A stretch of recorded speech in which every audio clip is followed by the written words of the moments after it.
सह्याद्री सहकारी साखर कारखान्याच्या संचालक मंडळाच्या पंचवार्षिक निवडणुकीत वाठार किरोली गटात राष्ट्रवादीतील ज्येष्ठ नेते कांतीलाल पाटील यांनी सर्वाधिक 15,498 मते मिळवून आपला दबदबा दाखवून दिला आहे।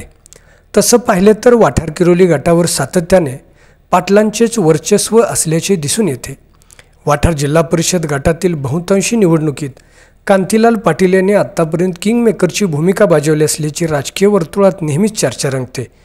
परंतु यावेळी सह्याद्रीवर घोंघवणाऱ्या संकटाला परतोंड लावण्यासाठी सज्ज रहा असे आवाहन चेअरमन बाळासाहेब पाटील यांनी केल्यानंतर कांतीलाल पाटील आपल्या यंत्रणेसह अधिक क्षमतेने निवडणुकीच्या मैदानात उतरले होते। बाळासाहेब पाटील यांच्यावर विश्वास दाखवून कारखान्यातील सभासद मतदारांनी भरघोस मतांचा पाठिंबा दर्शवला आहे। परंतु यामध्ये वाठार किरोली गटातून सर्वाधिक मते कांतीलाल पाटील यांच्या पदरात पडली। त्यांच्यासह या गटातील उमेदवार लक्ष्मी गायकवाड यांना 15,140 मते मिळाली, तर रमेश माने यांना 15,071 मते व राहुल निकम यांना 14,706 मते मिळाली।